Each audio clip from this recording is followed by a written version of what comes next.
Howdy gang, Jeff from G's Gear here, putting together a little video today of a guitar we're about to add to the store at reverb.com. What have we here?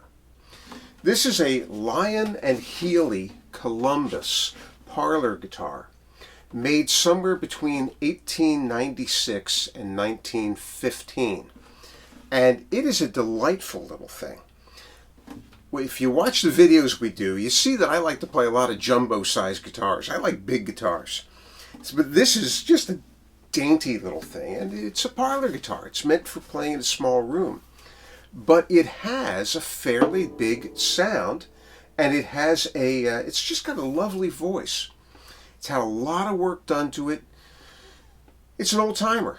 You know, it's, what, over 125 years old, or in that ballpark.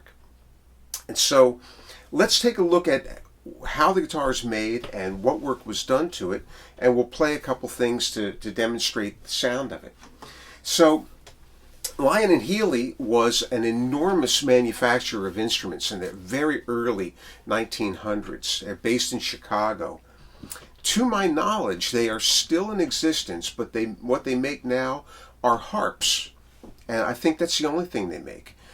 Over time, if my history's right, I think they were in part bought out by Oscar Schmidt and in turn bought out by Harmony. And of course they're a Chicago-based concern. So this one is a guitar with an Adirondack spruce top, a Brazilian rosewood fretboard, and a Brazilian rosewood bridge. And it has what is referred to as mapleized birch as a back and sides. I think what that is that they've effectively imprinted the various lines of the wood, the rings and whatnot, and grain of the wood onto birch to make it look a little more like maple. It has a cedar neck with a deep V profile that runs all the way up and down the neck. 3 on a side, tuners in a slotted head. And it's in pretty darn good shape. It's had a lot of work done to it.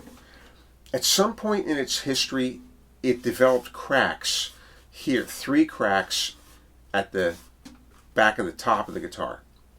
And they were glued very well. They're completely solid.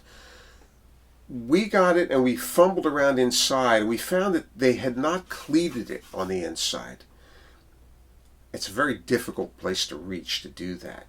And we were a little concerned that the top might bow up under tension. So we added an A-shaped brace to it. What this means is that we added a brace that is as wide as the 2 E's, and it triangulates back to the tail block with a secondary brace across the middle of it.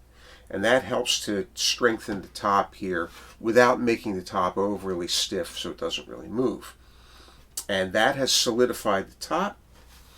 We took the neck off, gave it a full neck reset, properly corrected the angle, shimmed it, leveled and crowned the frets, adjusted the nut slot depths, made a new bone saddle for it. And we also, I seem to think it didn't have all the end pins when it came in, so we replaced the end pins and properly fitted those. Cleaned and lubricated the original tuners, and it is essentially ready to go. There were no other cracks, splits, or open seams. It's got a lot of honest playwear from a life well lived. But it's a delightful little thing. We have it strung up with a set of silk and steel strings, which are a little bit less tension on the neck, which is going to mean that the cedar neck is going to be less likely to bow. It plays with a very nice action up and down the fretboard. It has a touch of relief in it that I can see, although it's really negligible. It would be an acceptable amount of relief on a contemporary acoustic guitar with a truss rod. And we have the action set at the 12th fret, which is the body joint, at 5/64 of an inch on both sides.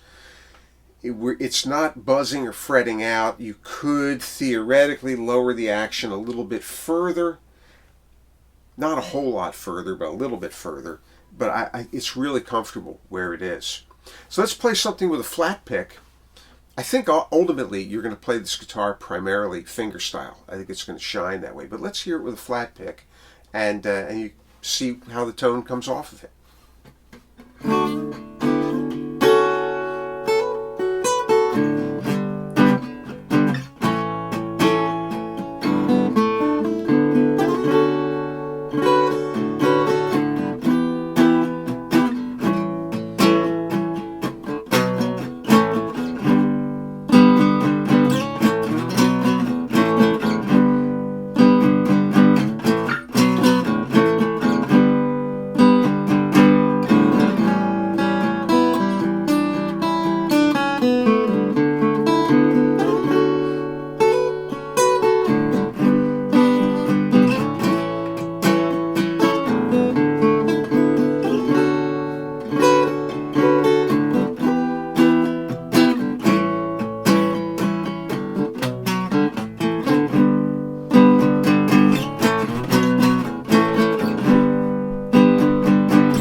It's pretty nice.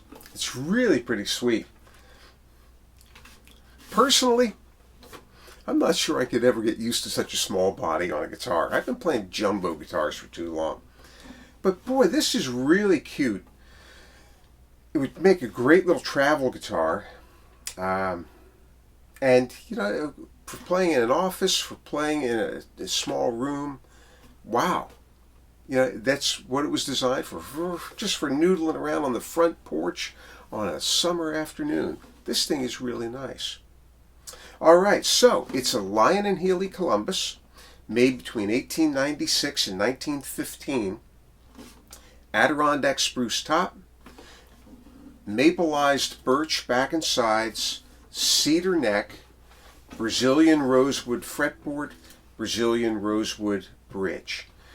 It's got original 3 on the side slotted head tuners. We have reset the neck, leveled and crowned the frets, adjusted the nut slot depths, made a new saddle, replaced the end pins, and added an A brace underneath the top to support the top. And it's ready to go. It's at geesgear@reverb.com. It's also to be found at www.geesgear.com. And you'll see that we purchase, restore, and sell vintage instruments, and we also do repairs for our client base. It's there today.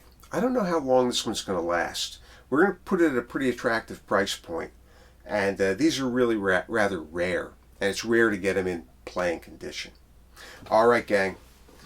We'll play something to take us out here and maybe show you that it plays up and down the fretboard nice and cleanly, and we'll see you on the flip side.